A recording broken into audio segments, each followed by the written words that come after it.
Добър вечер, уважаеми съграждани и гости на Мизия. Вие гледате предаването на местния кабелен канал Скът Плюс, посветено на 110 годишната от рождението на Дико Илиев и 38-та годишна от обявяването на Мизия за град. Нашия град има законно основание да чества големия български музикант Дико Илиев и да се гордее, че повече от едно десетилетие животът и творчеството му е бил свързан неразривно с мизийци. Ето защо неговата годишнина беше отбелязана по подобаващ и достоен начин.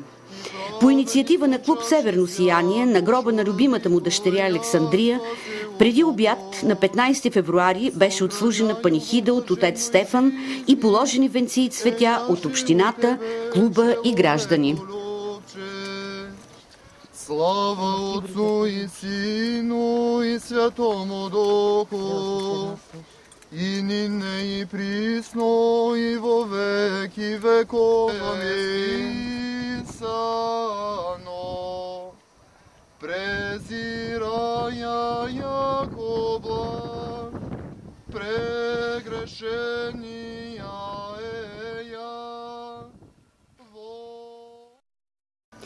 През 1935 година умира любимата дъщеря на Дико Илиев Александрия, чието тленни останки са положени в гробищния парк на Мизия. На нея той посвещава едно от най-хубавите си хора – Александрийка. Не може да не впечатли историята за създаването на това произведение. Спомените разказват, че веднага след погребението Дико Илиев започнал да пише. Плакал и писал ноти. Мъката преливала в звуци, страданието в мелодия. Живот, смърт, безсмъртие се сливали в едно.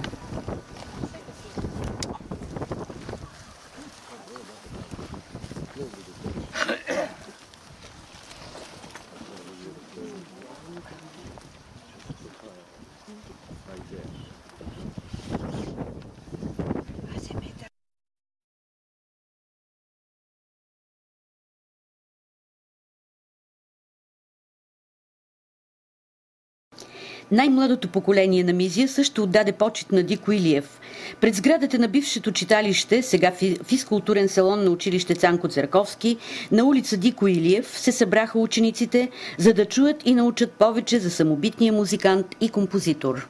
Днес отбелязваме 110 години от рождението на великия музикант и композитор Дико Илиев. Роден на 2 февруари 1898 година в Стар Стил, в село Карлуково, Луковицка околия. Изявява се като будно и впечатлително дете, но поради изключителна бедност успява да се изучи до 4-то отделение. Любовта му към музиката се пробужда твърде рано, затова още в 1911 година, едва 13 годишен, родителите му го изпращат като ученик по музика в Орфанийския военен духов оркестър. Дико Илиев е 14 годишен, когато тръгва по пътищата на започналата Балканска война, а след нея на Първата световна война. Там, по време на побратимяването на българските и руските войски, написва Искърско хоро. Това е първият сполучлив композиторски опит на Дико Илиев, който специалистите оценяват високо, като имат предвид обстоятелството, че е направен без професионална подготовка и е дело единствено на самородния талант на музиканта. През 1920 година младият музикант се завръща заедно с съпругата си Анастасия в родния край. Земеделец в родното село или писар в общината на село Войводово, Белослатинска околия, където се установява, Дико Илиев не престава да свири на любимата си флигорна по сватби и кръщенета по общоселски празници. Тръгнал от село на село по собствено желание, той създава и методически ръководи духовите оркестри в селата Букьовци, Селановци, Комарево. Същевременно композира хората Букьовско, Самоковско, Гранчарско. През 1931 година в Оряхово се създава военен духов оркестър, в който Дико Илиев свири баритоновите партии. Започва един от най-активните периоди в творческата дейност на музиканта. През 1932 година създава хората Селски въздишки, Майски цветя, китката Оряховска идилия, Варненско хоро.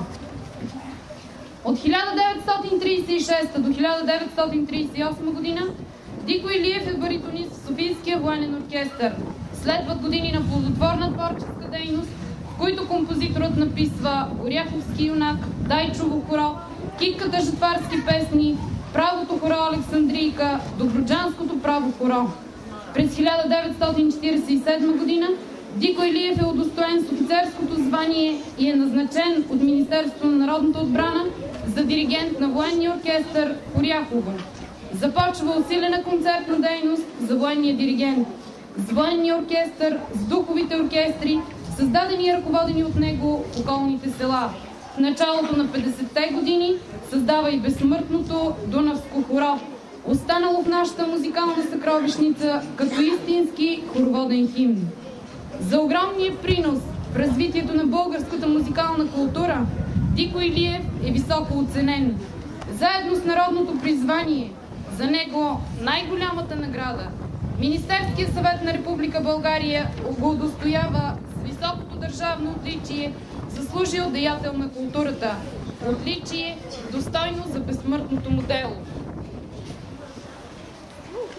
Вокална група Детски мечти ще изпълнят Ежово хоро.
която ще ви разкаже за Дико Илиев. Скъпи ученици, приятели и почитатели на знаменития бузовски творец Дико Илиев. Момичето прочете много хубави неща за него и аз няма да си позволя да ги повторя, но искам да подчертая и да ви разкажа, че съм работила непосредствено с Дико Илиев, когато аз бях директор на училище Цанко Серковски, а пък същевременно бях и председател на читалище Просвета. Тогава читалището, новата сграда я нямаше, а беше този такъв тая малка сграда, построена с доброволен труд. И искам да ви кажа, че аз дълбоко съм свързана с семейството на Дико Илиев. С неговата дъщеря Александрийка бяхме съученици. Ние живеехме на онзи бир, а те на отсрещния. Даже седяхме на един чин една година и гледаме, бавим се в небесата и после тя каже: ела да отидем у нас. Мама е направила просенник и аз ходих от тях и съм го виждала, но никога с Байдико не съм там разговаряла като дете. Като завършихме прогимназия, с Александрийка отиде да учи в Оряхово, аз отидох да уча в София. Александрийка след това беше изпратена да учи стопанско училище в Видин.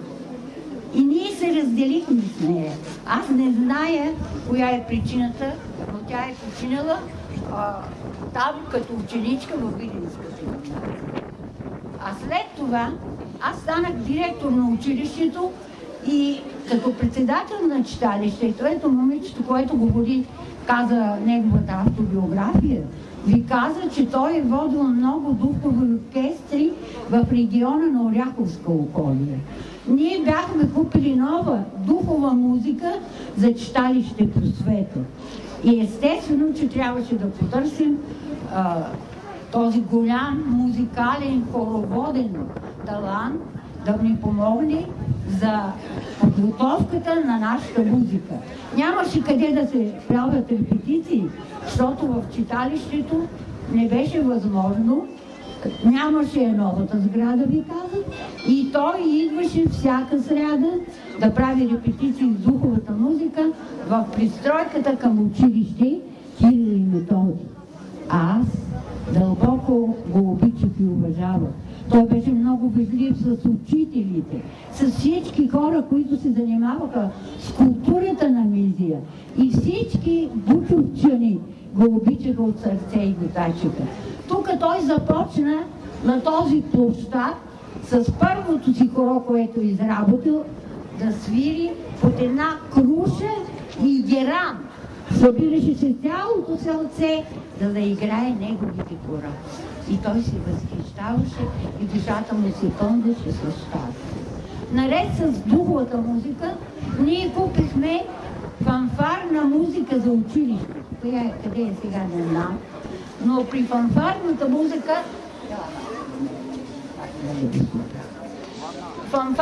музика нямаше кой да я дирижира и ние пак потърсихме съдействието на Дико Илиев.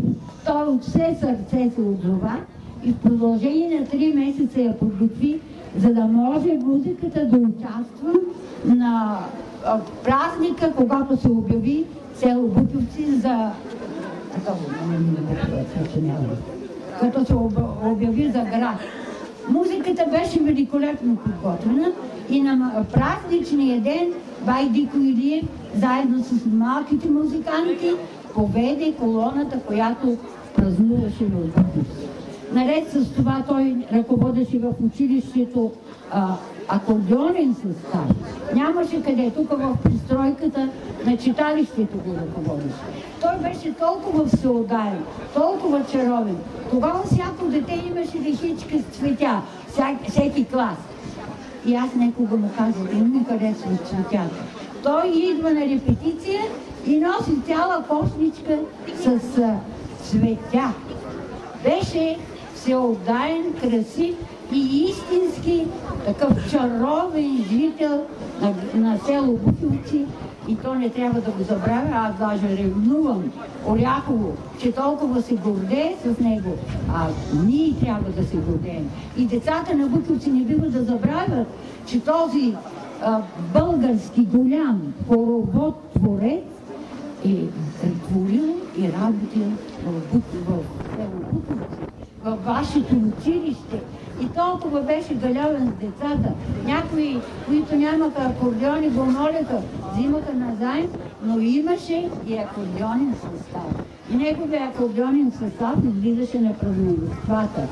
Позволете ми, милички, да ви изразя най-дълбоко уважение към големия народен талант прославил България, не само Мизия Оряхово, но и България с всеотдайността, с високите си творчески умения и създал такива хороводни, музикални произведения, каквито много трудно би създал някой завършил музикална академия. Сега мисля, че този голям талант, този благороден човек, удостоен с толкова много награди, висши награди от нашето държавно ръководство, заслужава милички да зачетем паметта му с едноминутно мълчание и падане на колена.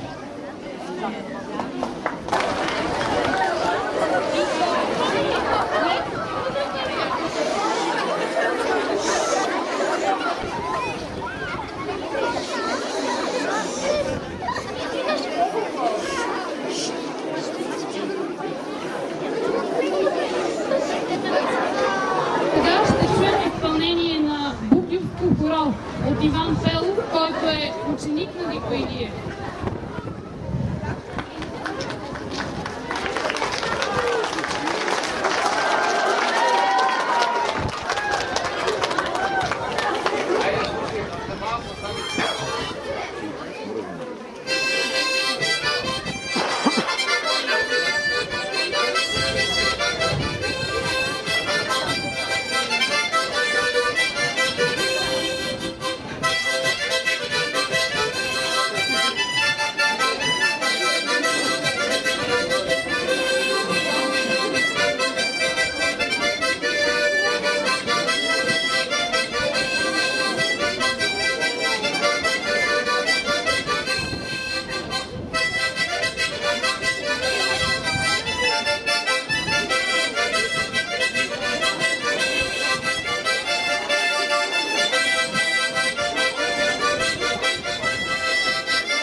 Община Мизия,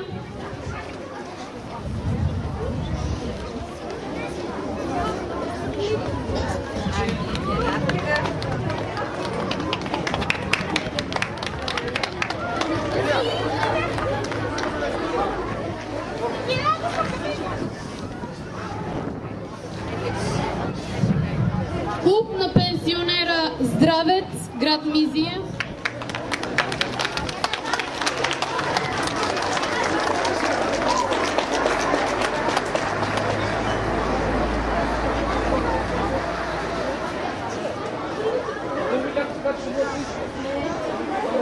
клуб Северно сияние, град Мизия.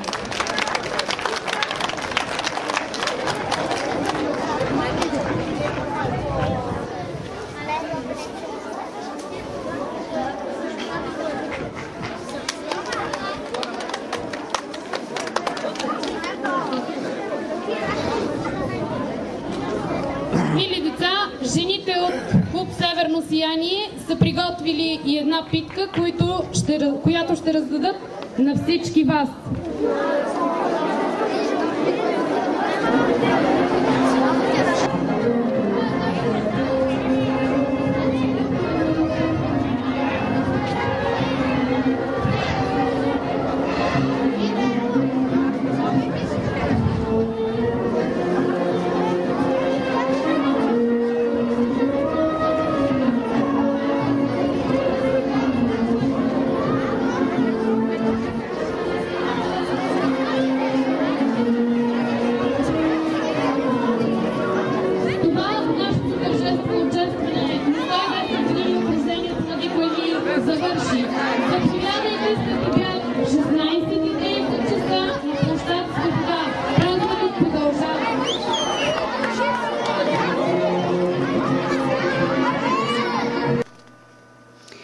И тъй като не може празник без подаръци, този път късметли бяха детските градини.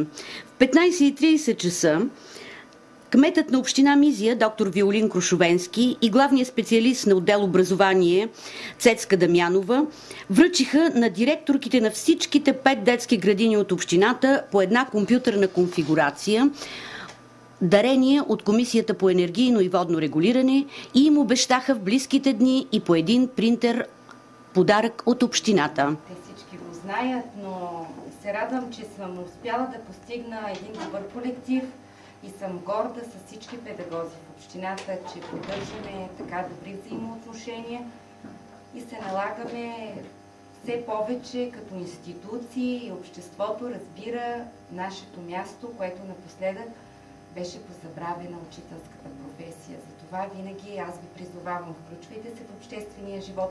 Ако ние не покажем какво можем и че ние сме интелигенцията на нацията, никой друг не би го направил. Бъдете живи и здрави. И сега...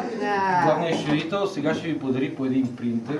Сега ли? И градини, и като преведе парите днеска, добре. Вие може да не купувате. Госпожо главна, обещаш ли по един принтер за тия компютри? Да.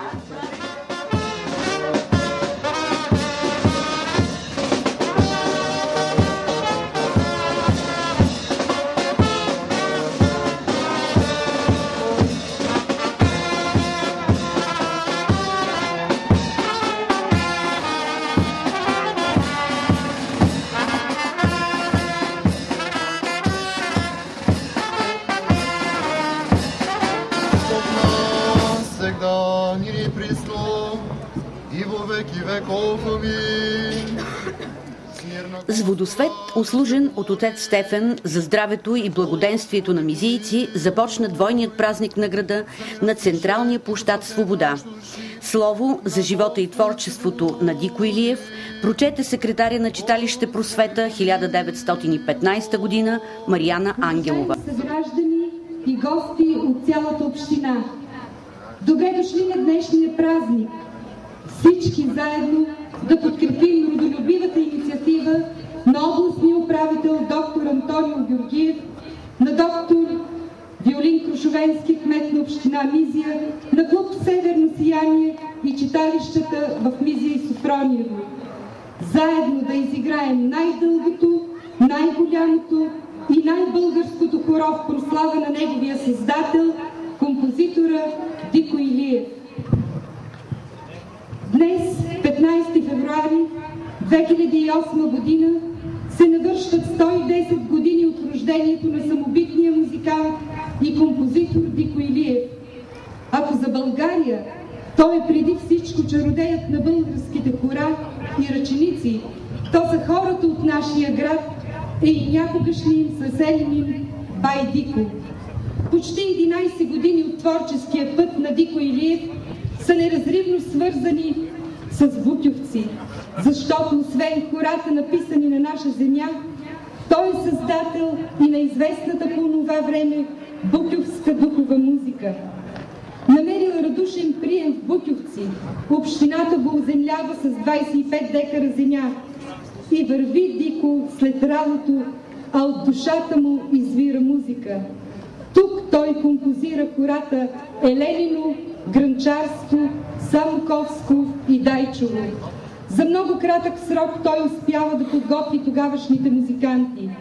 На 13-тия ден от репетициите на някакъв празник, вечерта в местността Биволарката, на фенери за първи път прозвучал гласът на букювската духова музика. След броени минути натам се втурнало мало и голямо. Последвали и нови хора. По това време всеки от района смятал за чест да покани букювската музика за сватба или кръщатка. Още години работил Дико Илиев с нашите музиканти, а после тръгнал да създава и други музики в северо-западна България. По-късно в Букювци той създава втора духова музика, а през 60-те години води школата по акордеон и акордеонен оркестър в училище Цанко Църковски. Затова силна и здрава, почерпили сили от земята е връзката на Дико Илиев с Мизия. Тук той изкарвал хляба си, пишел своите хора, създал дом, отгледал челят. Тук е гробът на 14-годишната му дъщеря Александрия, на която по-късно посвещава хорото Александрийка. Хоро от мъката родено. С гордост и признателност ще се прекланяме пред неговия талант. Щастливи, че в съкровищницата на българската музика той е увековечил нашия град с игривото букювско хоро, което носи упойващия дъх на чернозем и знойни нивя. Сега честваме 110 години от неговото рождение. Навярно и след още много години неговите хора и маршове ще огласят площади и ще карат всяко българско сърце да тръпне пред красотата и величието на вечната му музика. Давам думата на доктор Крушовенски, кмет на община Мизия.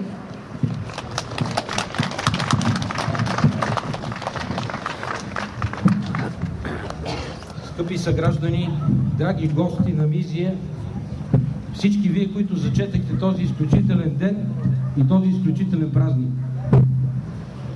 Искам да благодаря на духовата музика от Ботан, която през годините се провожда всички наши инициативи. Искам да благодаря за присъствието на клуб Северно сияние и да изкажа особената си благодарност за това, че днес със собствените си ръце почистиха гроба на Александрийка. Направиха панахида, която е достойна за този велик човек и за неговата дъщеря. Искам да благодаря на училищното настоятелство, на всички, които се отзоваха на празника в читалище Дико Илиев, което е в училище Цанко Църковски. Искам да благодаря на всички, които независимо от студа сте днес тук, за да почетеме изключителния ден. Искам да ви кажа, че този ден е изключителен поради няколко причини. Когато на 13-ти трябваше да празнуваме за 38-ми път рождения ден на Мизия, аз си позволих, защото имам това право, да направим празника днес. Защото на колкото и години да е Мизия, не може да е по-голямо от името на Дико Илиев. И затова решихме да направим 3 празника в едно. Празника на град Мизия, Трифон Зарезан, за да уважиме нашите хора трудолюбиви и доказани в производството на вино и в поддържането на добри лозя. Решихме да честваме тържествено и 110 години от раждането на великия българин, който е живял за наше щастие, за огромна наша радост тук, в град Мизия, който с малко или с много е допринесъл да спросперира името на град Мизия. Затова дълбок поклон пред неговата памет, да качим името му. Но днес е един изключителен ден, тъй като с указ на Административния върховен съд в Мизия няма да има избори до 4 години за кмет.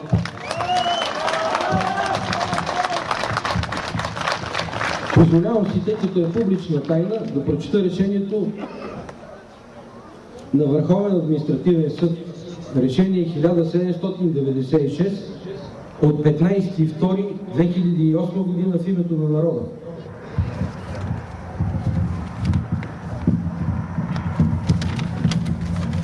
Чета последна страница, скъпи съграждани. Върховният административен съд отменя решение номер 15, постановено от административния съд в град Враца и вместо него постановява, утвърждава решение от 5.11.2007 година на Общинска избирателна комисия град Мизия за обявяването за избран за кмет на община Мизия, област Враца от втори тур Виолин Иванов Крушовенски. Решението не подлежи на обжалване. За тези, които се радват, за тези, които сте тук, аз съм сигурен, че споделяте и моята радост, радостта и на моето семейство, на моите съмишленици, на моите приятели и се радвам и гордея с вас. С това решение за винаги се изменя центъра на тежестта на нашите колеги опоненти, които правиха, грозно е да кажа, но правиха ялови кръщенета за това, че някой друг е спечелил избори. Аз съм кмета на Мизия и се радвам да ви поздравя тук на площад Свобода. Да сте живи и здрави, празнувайте, да бъдем заедно в този тържествен ден. Благодарим. А сега ще ви представя група педагози от село Софрониево, които ще изпълнят музикално-лирична композиция «Жите маестрото» по стихове на Харалампи Харалампи и книгата на Цветана Маркова «Дунавско хоро, закичено с Ален Мушкатов». Маестро, маестро, хорото започва.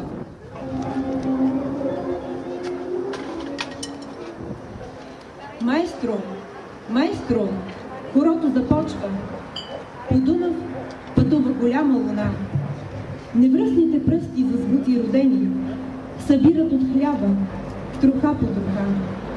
Пътува детето, пътува, пътува. През тъмното време към ясния ден и музика светла душата му чува, такава, каквато дошла е до мен.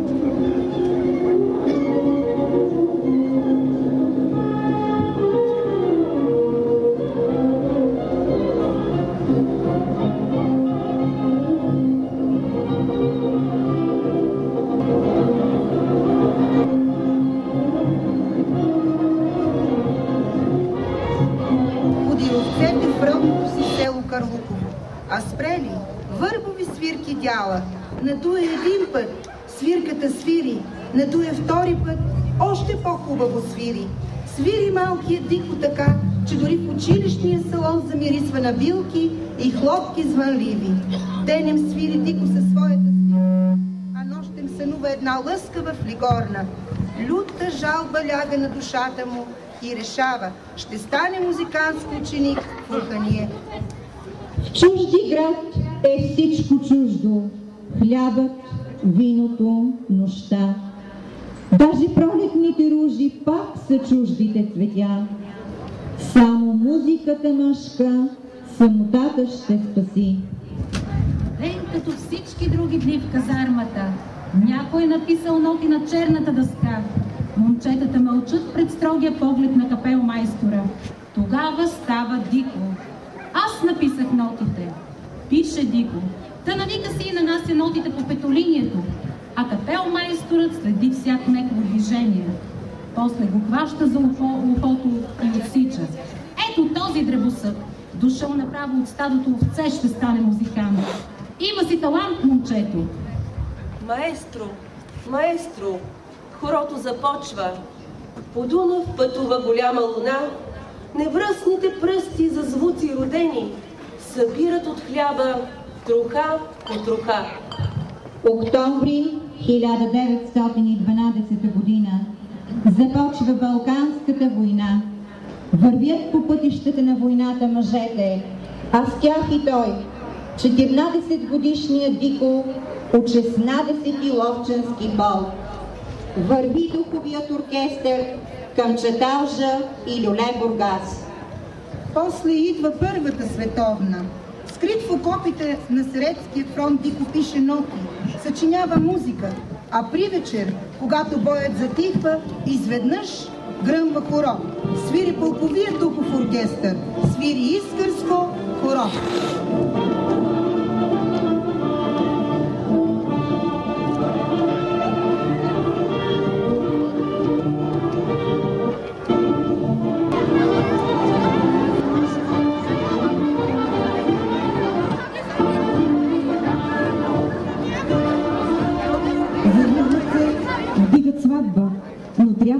съберат на село. Свирките по сватби и кръщенки в Карлуково не дават сигурен хляб за младото семейство. И тогава всички решават, ще тръгнат, ще вървят в равнината. Млади и стари товарят покушнината на една волска кола и тръгват. 2 дни и 1 нощ скрибуца колата, а по залез слънце спират край малкото спретнато селце. Срещат ги радушно хората, а на другия ден кметът на Войводово ги кани да останат и им дава 16 декара земя.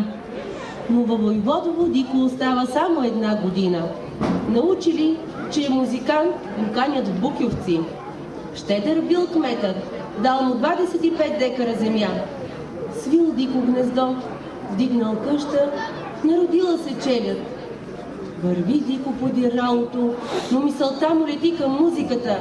И все музика звучи в душата му. Много духови музики трябва да има тук в равнината, а мераклии в селото не липсват. Събират се 15 млади мъже.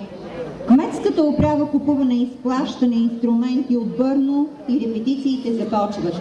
Всяка сутрин, точно в 7 часа, в малката стаичка на дядо Сандо Кочкански свири музиката. На 30-тия ден от началото на репетициите, на някакъв божи празник, вечерта в местността биволарката на Пенери прозвучава гласът на букювската духова музика. За нея Дико Илиев пише леки пиески и хора. За нея е и прочутото букювско хоро.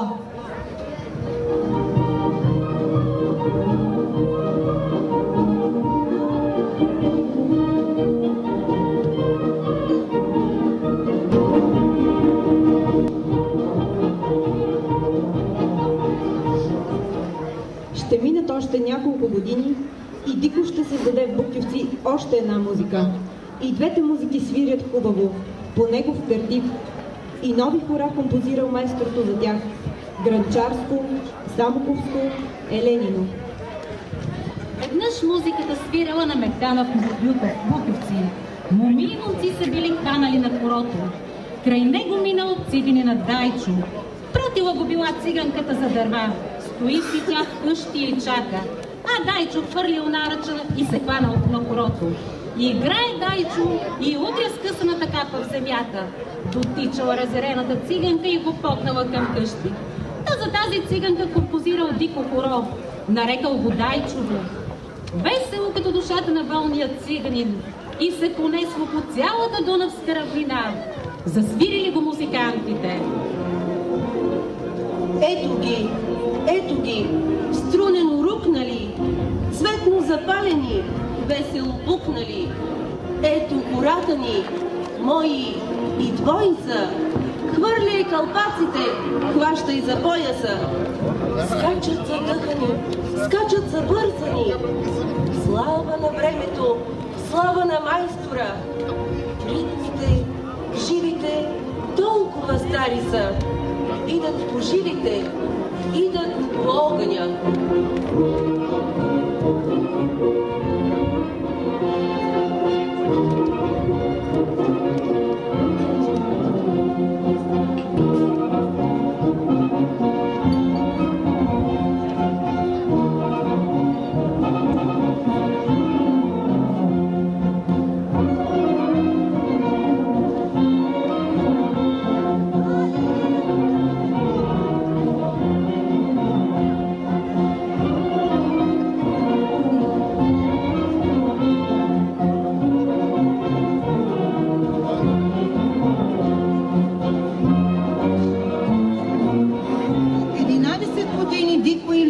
Сърцето и душата си между земята и музиката. Затова и неговите хора носят упойващия дъх на знойни нивя, а букювската музика все по-често свири в неделни дни по празници в полка на Оряхово. И решава Дико, ще стане военен музикант. Било лятото на 1935 година. В духовия оркестър на 36-ти пехотен козлодуйски полк, разположен в Оряхово, свири и Дико Илиев. Анастасия и децата са в Букювци, а той събира лев по лев за къщичка с дворче. Черна прокоба тегне на Диковата челяд. Отиват си от този свят две негови рожби. Тежка болест гаси като вощеница любимата му Александрия.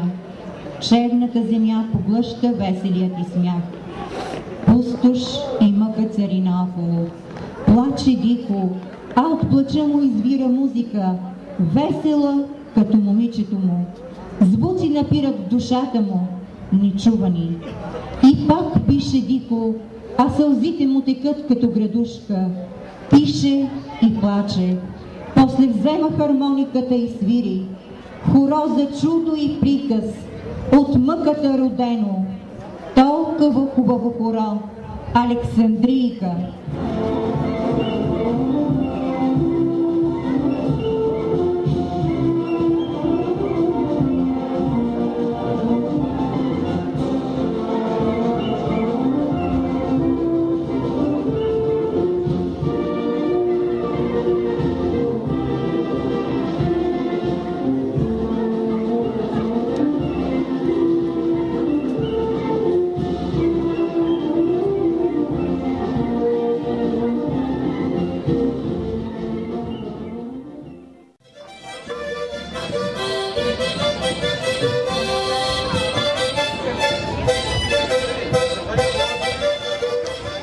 Букьовско хоро, написано в годините, в които Дико Илиев живее и дирижира прославената по онова време букьовска духова музика, изпълни на хармоника един от неговите ученици Иван Пелов.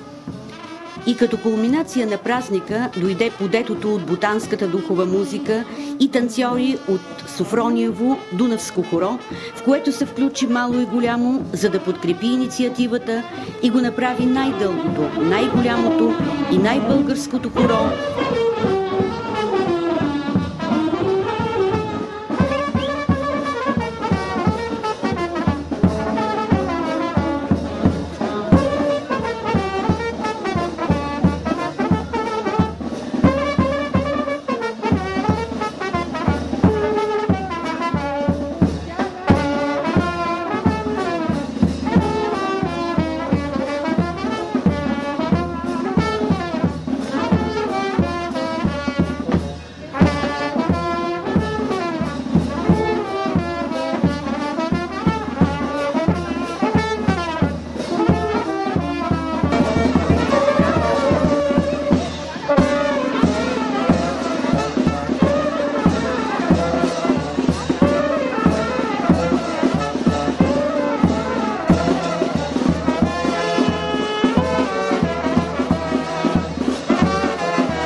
поздравим господин Крушовенски. С една глашка.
дойдохте да изразите почита и радостта си от 110 годишната от рождението на Дико Илиев, който е живял в Мизия, както вие всички разбрахте. Но тази светла дата съвпадна и с един друг наш празник. На 4 ноември ние победихме с 4 бюлетини за 4 години. Тази наша победа, разбирайки я сега от решението на Върховния административен съд, иска да я споделят и нашите гости от областното ръководство на Национално движение Симеон II в лицето на областния координатор на НДСВ господин Момчил Младенов, господин Пламен Георгиев от областното ръководство, както и Мариана Велева. Позволете ми да дам думата на господин Младенов за приветствие. Скъпи приятели, искам първо да ви поздравя, макар и малко на патерица, с празника на Мизия, 13 февруари. Днес добрия празник на майстора на българското хоро Дико Илиев и мисля, че всички ще сванем на едно право хоро. И най-вече да поздравим господин Крушовенски, който удържа поредния рубеж в победата за Мизия. Трябва да споделим едно нещо, което беше характерно за избори 2007, че в народния вод се включи и съдебната система, но днес сме тук, за да се поздравим с това, че правдата възтържествува и това, което хората избраха, то се потвърди и на Върховен административен съд. Така че доктор Крушовенски е кмет на Мизия за следващите 4 години. Безапелационно!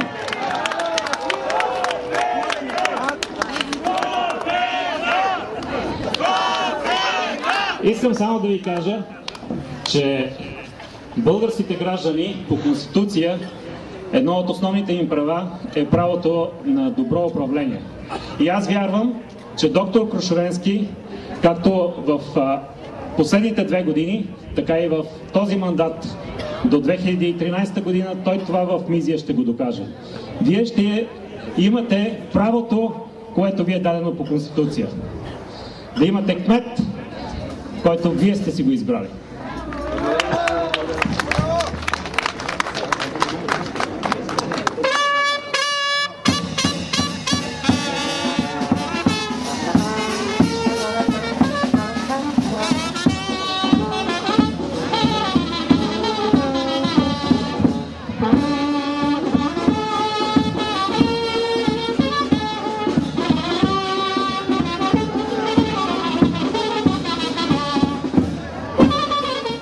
До началото на празничната заря, по случай 38-та годишнина от обявяването на Мизия за град и 110-та годишнина от рождението на Дико Илиев, продължиха хората, въпреки студа и вятъра, защото хората от града и селата на общината имат нужда и от празници, особено от такива, които ги карат да се чувстват горди, че са българи, че техните деди, майки и бащи са делили радости и скърби с човек като Дико Илиев, че за тях той е написал едни от своите безсмъртни творби, че и днешното поколение се прекланя пред вечната му българска музика.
готвим за вас, уважаеми съграждани. Разделяме се с пожелания за нови срещи и спорни и успешни делници.